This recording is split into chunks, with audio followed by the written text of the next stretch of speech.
할렐루야. 꽃피는 봄이 오다라고 하는 제목으로 함께 말씀을 나누고자 합니다. 지금 사실은 어디를 가도 벚꽃이 만개해 있는 그런 장면들을 흔히 보게 됩니다. 산에 보면 또 진달래꽃도 이렇게 예쁘게 피어 있고 개나리꽃도 피어 있습니다. 제주도에 가니까 튤립도 이렇게 피어 있고 또 유채꽃도 이렇게 많이 피어 있는 것을 보았습니다. 뭐니 해도 여러분, 가성비가 가장 높은 좋은 곳은 가까이 있는 선진이 벚꽃이 제일 가성비가 높다는 생각이 듭니다. 그래서 시간 되면 자녀들 가족들과 함께 가까우니까 꼭 선진성이라도 여러분 다녀오시면 좋겠습니다. 오늘 사실 설교 제목을 가지고 좀 고민을 했습니다. 꽃피는 봄이 오다. 이렇게 제목 괜찮죠? 원래 쨍하고 해떨날이라고 하려고 하다가 너무 날리는 것 같아서 조금 시적으로 꽃피는 봄이 오다라고 이렇게 제목을 이렇게 했습니다. 뭐냐면 오늘 설교 내용 가운데 보면 요셉이 드디어 요셉의 인생에 쨍하고 해떨날이 왔습니다. 애굽의 총리가 된 것이죠. 41절 말씀 보면 바로가 또 요셉에게 이르되 내가 그를 애굽 온 땅에 총리가 되게 하노라 하고, 애굽의 온 땅의 총리가 되도록 했다라고 하니까 애굽의 그러니까 바로 왕에 이어서 2인자라고, 애굽의 2인자라고 이렇게 말할 수 있습니다. 바로 왕 다음으로 바로 요셉이다라고 이렇게 말하고 있죠. 그 증거로 42절을 보시면은 바로가 자기의 인장반지를 빼어 요셉의 손에 끼우고 그에게 세마포 옷을 입히고 금사슬을 목에 걸고 자기의 버금수레에 요셉을 태웠다라고 이렇게 말하고 있습니다.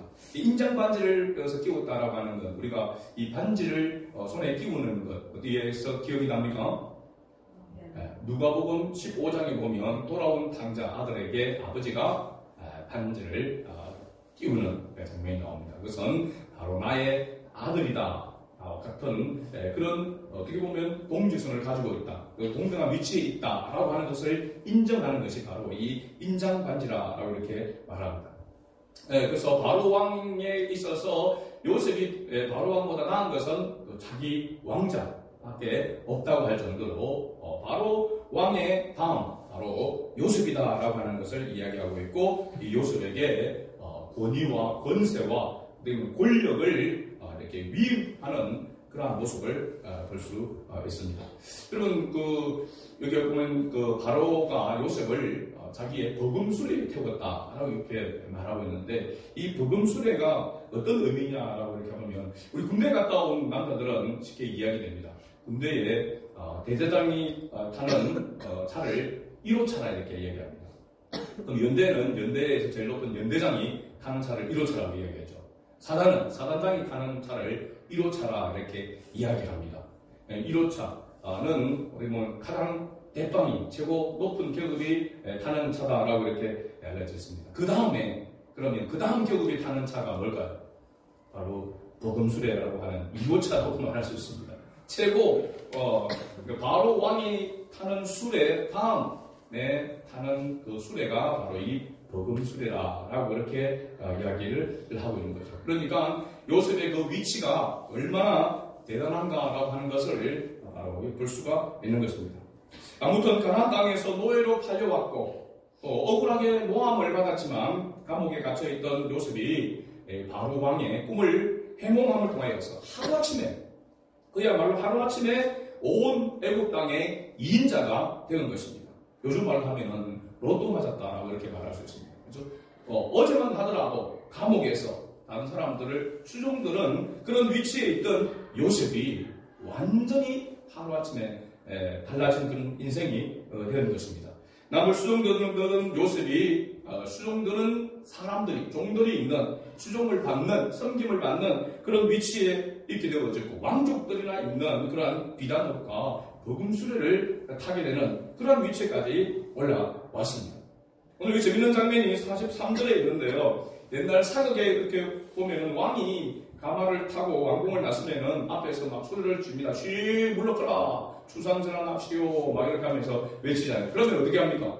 길에 가는 백성들이 다 엎드려서 절을 하고 있는, 머리를 숙이고 엎드리고 왕의 행차가 지나갈 때까지 그렇게 엎드려 있는 그런 모습을 우리가 사극 같은 데서 이렇게 봅니다. 바로 그와 같은 비슷한 장면이 43절의 모습입니다. 그리고 44절 같이 읽어봅니다. 44절 우리가 읽지만 44절 바로가 요셉에게 이르되 나는 바로라 애굽 온 땅에서 네 허락이 없으시는 수족을 돌릴 자가 없으리라. 바로 왕이 절대 권력을 요셉에게 위임하고 있는 그런 모습을 보게 됩니다. 그리고 요셉의 이름을 아예 바꿔버립니다. 개명을 하게 되죠. 이름이 뭡니까? 사브낫 바네아입니다. 사브낫 바네아. 이 사브낫 바네아는 그야말로 애굽식 이름입니다. 애굽식 이름이죠.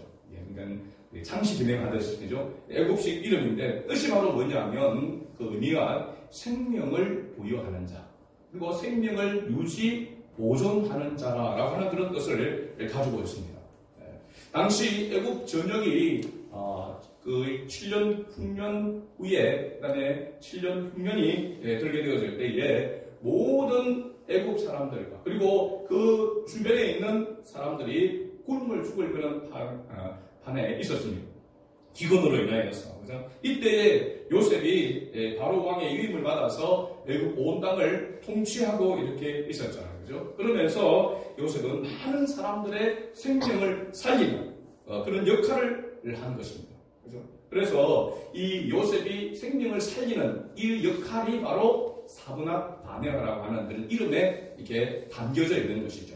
그래서 생명을 죽어가는 사람들을 살리는 그런 일을, 그런 역할을 하는 자라라고 하는 그런 뜻의 이름으로 사브낫 바네아라고 하는 그런 이름을 바로 왕이 지어준 것입니다. 요셉에게.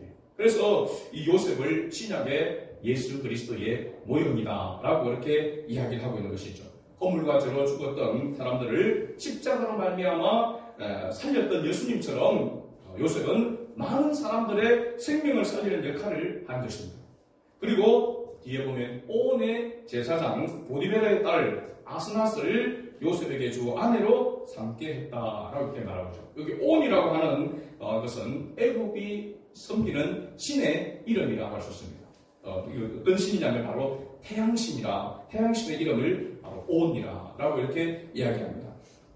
이 신을 섬기는 제사장의 딸을 요셉에게 아내로, 아스낫을 아내로 이렇게 주었다. 그러니까 요셉의 장인 누굽니까? 이방신을 섬기는 제사장이라고 하는 것을 알 수 있습니다. 그래서 우리가 성경을 읽으면서 우리가 참 이해하기, 받아들이기 힘든 그런 부분이 바로 이 부분이죠. 그러면 요셉이 감옥에 있을 때 하나님이 항상 그와 함께함으로 말미암아 범사에 형통한 자라라고 그런 인정을 받았는데 이제 애굽의 2인자가 되어지고 나니까 완전히 세속화되어서 타락하여 변질된 것이 아닌가라고 하는 그런 의구심이 생기게 됩니다. 요셉은 하나님과 함께한 사람인데 어떻게 그것도 일반 사람이 아닌 제사장, 이방신을 섬기는 제사장의 딸과 결혼을 할 수 있는지 우리가 잘 이해가 안 되는 그런 부분입니다. 그러나 성경 전체를 우리가 문맥을 살펴보게 되면 요셉이 하나님을 떠나서 변질되어졌다라고 볼 수 있는 그런 부분들은 발견할 수가 없습니다. 요셉이 바로 왕의 명령을 받아들인 것은 자신의 그 꿈을 꾸게 하고 그 꿈을 이루어 가시는 하나님의 섭리와 역사가 애굽에서 바로 왕을 통하여서도 나타나고 있음을 요셉은 보았기 때문이라고 말할 수 있습니다. 그렇기 때문에 지금 하나님께서 역사하시는 그 모든 과정 속에 있다라고 하는 것을 요셉은 인지하고 있었기 때문에 이와 같은 부분을 받아들였다라고 이렇게 보는 것이 타당하다라고 이렇게 생각됩니다. 하나님께서 함께 하시고 있음을 인지하고 있다는 것, 이것이 하나님의 자녀인 우리에게는 가장 중요한 줄로 믿습니다. 우리가 신앙생활하는 가운데서도 하나님이 나와 함께 하고 있다. 나는 하나님의 자녀다라고 하는 것을 인정하고 또 인식하게 되어질 때부터 우리의 신앙은 하나님 앞에 의미가 있게 되는 것이기 때문입니다. 46절에 보게 되어지면 요셉이 애굽왕 바로 앞에 있을 때의 나이가 몇 세라고 되어 있습니까? 30세라고 되어 있습니다. 약간 30세에 그가 바로 앞에 떠나 애굽 온 땅을 순찰하니 요셉이 17살, 17세에 애굽으로 팔려와 노예로 지낸 지 13년 후에 애굽 온 땅에 인자가 되었다는 사실입니다. 이거 우리는 그냥 하나님께서 그렇게 하셨다고 생각하지만은 그 요셉의 상황이나 그 애국 당시의 그런 모습을 보게 되면 이건 절대 있을 수 없는 그런 상황입니다. 요셉이 이러한 지위와 권세를 가질 수 있었던 것은 인간의 어떤 그런 스펙이나 인간의 어떤 능력에 의해서 되어지는 것이 아님을 보여주고 있는 것입니다. 이유는 어디에 있습니까? 하나님께서 요셉과 함께 했기 때문입니다. 할렐루야. 하나님이 요셉과 함께 했기 때문에 하나님께서 그와 같이 역사하신 것이지, 요셉이 똑똑해서 스펙이 좋아가지고 스펙을 잘 쌓아서 여기까지 이르게 된 것이 아님을 말하고 있습니다. 우리가 성령의 충만함이 계속되면 하나님께서는 반드시 자기의 그릇으로 사용하십니다. 그러니까 어떻게 보면은 우리가 성령 충만하면 하나님이 사용하신다라고 이렇게 말할 수 있지만, 엄격하게 보면 하나님은 성령 충만하게 하셔서 하나님의 뜻을 따라 사용하신다라고 하는 사실입니다. 그래서 우리에게 은혜가 임하게 되어지고 성령에 충만하게 되면 하나님 그냥 내가 즐거움을 하고 내가 그냥 평안하고 일신의 안위를 위해서 하나님의 성령의 충만함을 주시지 않는다는 사실입니다. 성령 충만함을 주실 때는 하나님 반드시 그 충만함으로, 그 능력으로 하나님께서 하나님의 일을 하도록 하시기 위함입니다. 그래서 성령 충만하게 되면 우리가 어떤 마음이 생기게 됩니까? 내 마음대로 내 뜻대로 살아가지 아니하고 하나님의 뜻을 따라서 살고 싶은 마음이 일어나게 되어지죠. 전도하고 싶은 마음이 생겨나게 된 겁니다. 아버지의 마음처럼 긍휼히 여기는 마음이 생겨져서 그죠? 복음을 전하게 되어지는 것이죠. 그래서 하나님의 영광을 위하여서 쓰임받는 것이 이 땅에서의 가장 큰 복인 줄 믿습니다. 내가 하나님의 은혜가 임해서 하나님의 영광을 위해서 살아간다는 것, 쓰임을 받는다는 것, 그것이 하나님의 자녀에게서는 가장 큰 복이다라고 하는 사실입니다. 요셉은 하나님께서 주신 명철과 지혜로 바로 왕의 꿈을 해석함으로 애국 온 땅의 총리가 되어서 애국 온 땅을 순찰하며 통치합니다. 하나님께서 가르쳐 주신 대로 7년 흉년 동안 곡물을 저장하게 되는데 각 성마다 그 풍년으로 인해서 곡식이 쌓기가 숫자를 헤아릴 수 없을 정도로 많은 곡식을 거두게 되어져서 저장을 해두게 됩니다. 그리고 7년 흉년이 되기 전에 요셉은 바로 온의 제사장 딸 아스나를 통하여 두 아들을 얻게 됩니다. 51절과 52절을 같이 한번 읽어보겠습니다. 51절과 52절. 요셉이 그의 장남의 이름을 므낫세라 하였으니 하나님이 내게 모든 고난과 내 아버지의 온 집 일을 잊어버리게 하셨다 하며, 장남의 이름을 에브라임이라 하였으니 하나님이 나를 내가 수고한 땅에서 번성하게 하셨다 하였더라. 아멘. 요셉의 두 아들의 이름이 므낫세와 에브라임이다 라고 이렇게 말합니다. 뜻이 나와 있습니다. 에브라임의 이름의 뜻은 하나님이 내게 모든 고난과 내 아버지의 집에 온 일을 잊어버리게 하셨다. 이것은 어떤 의미를 있냐면, 요셉은 자기가 형들에 의해서 미움을 받게 되어지고, 그래서 애국으로 팔리게 되어지고, 그리고 거기에서 또 모함을 받아서 감옥에 들어가게 되고, 그 어떻게 보면 13년의 이 기간의 이 동안을 어떻게 보면은 기억하고 싶지 않은, 잊어버리고 싶은 그런 모습입니다. 하나님께서 그것을 잊어버릴 수 있도록 하나님께서 그런 큰 은혜를 그에게 주셨다라고 하는 그런 고백이죠. 므낫세. 에브라임은 장남이라고 했습니다. 에브라임은 하나님 나를 내가 수고한 땅에서 번성하게 하셨다라고 이렇게 말하고 있습니다. 이 에브라임을, 이 뜻을 요약하면은 에브라임은 갑절, 2배라고 하는 그런 의미를 가지고 있습니다. 그래서 에브라임은 차자이지만은 나중에 차남이지만 장자의 복을 받게 되는 것을 봅니다. 요셉의 이 두 아들은 한마디로 이야기하면 요셉의 생애를 증거하는 바로 그런 표라라고 이렇게 말할 수 있습니다. 열매라고 이렇게 말할 수 있겠죠. 드디어 7년 흉년이 지나고 요셉의 말대로 7년 흉년이 시작됩니다. 각 나라에서는 기근으로 인해서 양식이 부족했지만 애국 온 땅에는 양식이 있었다라고 이렇게 말하고 있습니다. 애국 백성들조차도 7년 흉년이 있었지만은 이 7년 흉년으로 인하여서 애국 사람들조차도 이제 먹을 양식이 떨어졌습니다. 그래서 애국의 백성들이 기근으로 바로 왕에게 양식을 달라고 부르짖었다라고 이렇게 말합니다. 바로 왕이 모든 백성에게 말하기를 요셉에게 가서 그가 너희에게 이르는 대로 하라. 요셉에게 정권을 위임하고 있는 것을 봅니다. 56절과 57절 말씀 같이 읽어볼까요? 온 주변에 기근이 있으니 요셉이 모든 창구를 열고 애국 백성에게 갈새 애국 땅에 기근이 심하며 각국 백성도 양식을 사려고 애굽으로 들어와 요셉에게 이르렀으니 기근이 온 세상에 심함이었더라. 아멘. 요셉이 애굽 온 땅에 이렇게 기근으로 인하여서 어려움 당하고 있는 사람들을 살리는, 그야말로 생명을 보존하고 유지시키는 그러한 역할을 하게끔 하나님께서 이렇게 역사하셨다라고 하는 사실입니다.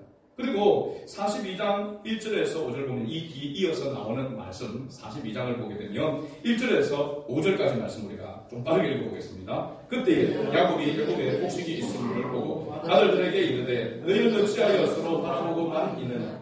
야곱이 또 이르되 내가 들은 저 애굽에 곡식이 있다 하니 너희는 그리로 가서 거기서 우리를 위하여 사오라. 그러면 우리가 살고 죽지 아니하리라 하네. 요셉의 형 10사람이 애굽에서 곡식을 사려고 내려갔으나 야곱이 요셉의 아우 베냐민은 그의 형들과 함께 보내지 아니하였으니 이는 그의 생각에 재난이 그에게 미칠까 두려워함이었더라. 이스라엘의 아들들이 양식 사러 간 자 중에 있으니 가나안 땅에 기근이 있습니다. 자, 여기 보니까 애굽 온 전역뿐만 아니라 각국에서도 기근으로 인하여서 양식이 부족하여 굶어 죽을 그런 지경에 이르게 됩니다. 그런데 요셉이 애굽의 총리로 이렇게 있다라고 하는 것, 위치에 있다라고 하는 것, 그것은 결코 우연이 아니었음을 우리가 알 수 있습니다. 우리가 앞에서 창세기 37장에서 2절에 가서 보면 야곱의 조건은 이러하니라. 기억납니까? 야곱의 조건은 이러하니라라고 하면서 그 뒤에 바로 누가 나옵니까? 요셉의 이야기가 나오는 것을 우리가 볼 수 있었습니다. 야곱의 족보라고 이야기하는데 곧 바로 루벤, 장자인 루벤의 이야기가 나오지 아니하고 그 아들들의 이야기가 나오지 아니하고 요셉의 이야기가 나와서 지금까지 계속해서 요셉의 이야기를 쭉 이렇게 왔단 말이죠. 거기에 이제 이 애굽의 총리가 된 요셉, 그거로 심한 기근으로 인해서 양식이 없어 굶어 죽을 이 상황에 누가 등장하게 됩니까? 야곱이 등장하게 되는 것을 봅니다. 그래서 야곱의 족보는 이러하니라라고 이야기하면서 요셉에게 이야기가 나온 것은 결국은 이 요셉은 누구와 연결되어 있냐면 야곱과 연결되어져 있다라고 하는 것을 알 수 있습니다. 요셉에게 꿈을 꾸게 하고 그 꿈 때문에 형들의 시기와 미움을 받아서 결국 애굽으로 팔려가서 노예 생활하였고 하필이면 보디발 장군의 그 아내의 유혹과 모함으로 해서 감옥에 들어갔습니다. 그런데 보면 인생에 있어서 가장 밑바닥으로 떨어진 시기라고 할 수 있습니다. 그런데 그것이 끝이 아니라 거기에서 꿈을 통하여서 해몽함을 통하여서 애굽 온 땅의 총리가 되었습니다. 이 모든 요셉에 있어서의 이 과정들이 바로 하나님께서 아브라함과 이삭과 야곱에게 약속하신 그 언약을 이루기 위한 과정이었음을 말하고 있습니다. 그래서 어떻게 보면 이스라엘 민족을 이루는 깃털이 되어지는 바로 야곱, 그 이름을 이스라엘이라고 했던 이 이스라엘, 그 야곱을 통하여서 하나님께서 이루실 그 일에 누가 앞장서서 쓰임을 받고 있느냐 하면 요셉이 쓰임을 받고 있다고 하는 사실입니다. 이것이 하나님의 섭리요 하나님의 역사임을 알 수 있습니다. 이 하나님의 역사, 하나님의 이 섭리를 요셉은 오롯이 그 애굽에서 종노예로 생활하는 가운데서 그 모든 것들을 깨닫게 되어진 것이죠. 하나님이 함께하고 있다라고 하는 것. 그리고 하나님께서 하나님의 뜻을 이루어가는 그 과정 속에 있다라고 하는 것을 요셉은 알았다는 사실입니다. 오늘 우리가 인생을 살아가는 가운데서 여러 가지 이런 모양으로 우리에게 어려움과 힘든 일들이, 크고 작은 일들이 닥쳐오게 됩니다. 때때로 우리가 이해할 수 없는, 또 받아들일 수 없는 그런 상황들을 만나게 됩니다. 그러나 하나님의 자녀에게는, 하나님의 백성에게는 결코 그것이 우연이 아니라고 하는 사실입니다. 그래서 우리가 크게 하나님 앞에 쓰임받는 사람을 보면 크게 어려움을 당하고, 그리고 하나님께서 그를 이끌어서 하나님께서 크게 사용하시는 그런 모습을 우리가 보지 않습니까? 그죠? 마찬가지로 우리가 원치 아니하는 그런 어려움을 당하고 힘든 일을 당하는 통하여서 하나님은 하나님의 영광을 위해서 그것을 쓰시기 위한 도구로 사용하시기 위함이다라고 하는 것을 우리가 알아야 한다는 사실이죠. 그래서 이 요셉이 나중에 형들을 만나게 되어지고 그 형들을 만나게 되어져서 고백을 하게 될 때에 바로 하나님께서 나를 보낸다. 형들이 나를 팔았지만은 형들이 나를 판 것이 아니라 하나님께서 나를 이 애국으로 보내셨다라고 이렇게 고백하고 있는 것을 봅니다. 그래서 하나님께서 생명을 살리기 위해서 나를 앞서 보내셨다라고 요셉이 그렇게 고백을 하게 되는 거거든요. 이 고백이 바로 신약에서의 사도 바울의 고백과 일맥상통하다라고 이렇게 말할 수 있습니다. 사도 바울이 열심히 그 사역을 하고 힘써 사역을 하고 난 다음에도 나의 나된 것은 하나님의 은혜라고 이렇게 고백했습니다. 사도 바울의 그런 능력이나 스펙이 아니라 오직 복음의 능력이요 하나님의 은혜였다라고 이렇게 말하고 있는 것입니다. 우리는 이러한 고백이 우리의 삶 가운데 항상 있어야 될 줄로 믿습니다. 사실은요, 신앙의 성숙이라고 할 때에 우리가 조금 전에 읽었던 이 42장 1절에서 5절 야곱이 이제 양식이 없으니까 굶어 죽을 그 상황이 되어져서 자기 아들들을 애굽으로 양식을 사러 보내지 않습니까? 그 보내는 과정 가운데서도 누구만 남겨둡니까? 베냐민만 남겨두게 됩니다. 요셉의 인생을 보면 요셉이 어느 때부터 인생이 꼬였다고 볼 수 있습니까? 야곱이 요셉을 편애하는 데부터 시작해서 요셉의 인생이 인간적으로 볼 때는 꼬였다라고 이렇게 말할 수 있습니다. 그럼 야곱이 지금 여기까지 130 바로 왕 앞에 설 때에 130세인데 그때에 오기까지 야곱이 얼마나 많은 변화와 성숙을 이루어왔습니까? 그럼에도 불구하고 이 42장 1절에서 5절 말씀을 보면 야곱은 아직까지도 자기가 편애하는 그 편애함이 그대로 남아있다라고 하는 것을 우리가 볼 수 있습니다. 그래서 이런 장면을 보면서 우리가 성숙이라고 하는 그런 부분들, 우리가 성숙이라고 하는 이 단어를 쓸 때에 우리가 말과 행동이 우리의 성품이 변화되어지고 그리고 달라지게 되어지는 것, 나아지는 것을 우리가 성숙이라고 생각하는데 사실은 그렇지 않습니다.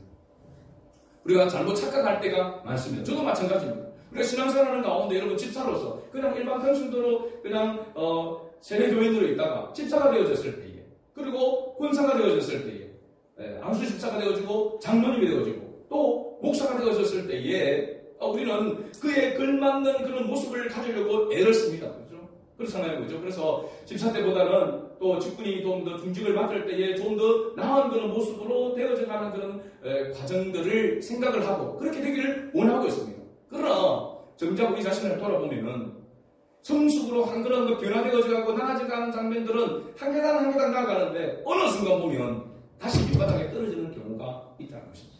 목회자인 저도 마찬가지고 그래서 때로는 낙심하게 되어지고 정말 가슴을 치게 될 수밖에 없는 그런 순간이 야 아직도 이렇게 이런 옛 모습이 아직도 이렇게 옛사람이 아직도 시퍼렇게 살아서 나를 이렇게 넘어뜨리게 만드는구나. 좀 성숙한 줄 알았는데 좀 변화된 줄 알았는데 어느 순간에 보니까 다시 밑바닥에 떨어지는 그런 경우가 한두 번이 아님을 발견하게 됩니다. 그때마다 성숙한 그리스도인은 어떻게 합니까? 성숙하다고 할 때에 그때에 그 떨어지는 자리에서 하나님의 이름을 부르면서 예수 그리스도의 십자가 앞에 나아가는 자가 성숙한 그리스도인이라고 하는 사실입니다. 내 자신이 진토임을 알고 내 자신이 연약한 존재임을 인지하고 하나님의 은혜가 아니면은 하나님의 도우심이 아니고는 살아갈 수 없다라고 하는 것을 늘 인지하고 인식하는 그런 믿음의 고백을 하는 자가 성숙한 그리스도인이라는 사실입니다. 신앙생활하는 가운데 어떤 분들은 이렇게 10년, 20년을 신앙생활을 했는데 이것밖에 되지 아니하고 또 앞서서 30년, 40년 중직을 맡아서 있는 그런 분들을 보면서 시험에 들어가지고 낙담하여서 교회를 떠나는 사람도 흔치 않게 볼 수 있습니다. 교회에 와보니까 교회는 천국인 줄 알았는데 보니까 그 안에도 암투가 있고 시기가 있고 질투가 있고 막 분쟁이 있고 서로 욕심을 버리지 못하고 다툼과 분쟁하는 모습을 보면서 낙심하는 사람들이 있습니다. 그래서 교회를 떠나는 사람, 바로 믿음이 없는 사람, 연약한 사람입니다. 성숙하지 못한 사람입니다. 성숙한 사람은 자신의 그런 부족함을 알고 넘어지고 쓰러질 때마다 그래 내 힘으로 안 되지, 하나님의 은혜가 없이는 안 되지, 주여 나를 불쌍히 여겨 주옵소서. 내가 티끌 같은 존재입니다. 하나님의 은혜가 없이는 한 걸음도 앞으로 나아갈 수 없고 한 걸음도 하나님의 영광을 위해서 살아갈 수가 없는 존재입니다라고 이렇게 고백하면서 주님의 십자가 앞으로 나아가는 자가 성숙한 그리스도인이라고 하는 사실입니다. 자기의 의를 내세우지 아니하고 오직 예수 그리스도의 의를 붙들고 예수 그리스도의 의를 드러내며 의지하는 자가 진정한 성숙한 그리스도인이라고 하는 사실을 우리는 꼭 기억해야 될 줄로 믿습니다. 우리는 우리 자신이 진토임을 항상 기억해야 합니다. 하나님의 은혜가 없이는 1분 1초도 주님을 기쁘시게 할 수 없는 그런 존재임을 항상 인식하고 주님 앞에 고백하면서 날마다 주님의 십자가를 바라보아야 될 줄로 믿습니다. 내일부터 시작되는 한 주간, 우리가 고난주간 가운데 있습니다. 이 고난주간은 우리가 매일매일 일생을 살아가는 동안 매 순간마다 주님의 십자가를 바라보고 나아가야 되겠지만, 특별히 이 고난주간에는 1년 가운데서 가장 다시 한번 그 주님의 십자가를 깊이 묵상하게 되어지고, 주님의 십자가의 그 보혈의 은혜를 깊이 묵상함으로 말미암아 주님을 더욱더 가까이 하면서 다시 믿음의 경주를 다시 시작할 수 있는 그러한 좋은 기회인 줄로 믿습니다. 그래서 우리의 육신은 피곤하고 여러 가지로 힘들고 어렵지만 다시 주님 안에 거하기 위하여, 주님과 함께 동행하는 삶을 살기 위해서 주님의 십자가를 붙드는 그런 성도가 되어야 될 줄로 믿습니다. 오늘 우리의 삶 속에도, 우리의 신앙 가운데도 정말 꽃피는 봄이 온과 같이 신앙에 봄이 오는 그런 은혜가 있기를 원합니다. 생명의 싹이 우리 안에서 솟아나고 그리스도의 싹이 우리 안에서 솟아나서 다시 열매를 맺어서 하나님 앞에 영광 돌릴 수 있는 그런 우리 승환의 가족들, 또 우리 모두가 될 수 있기를 주의 이름으로 축복합니다. 아멘.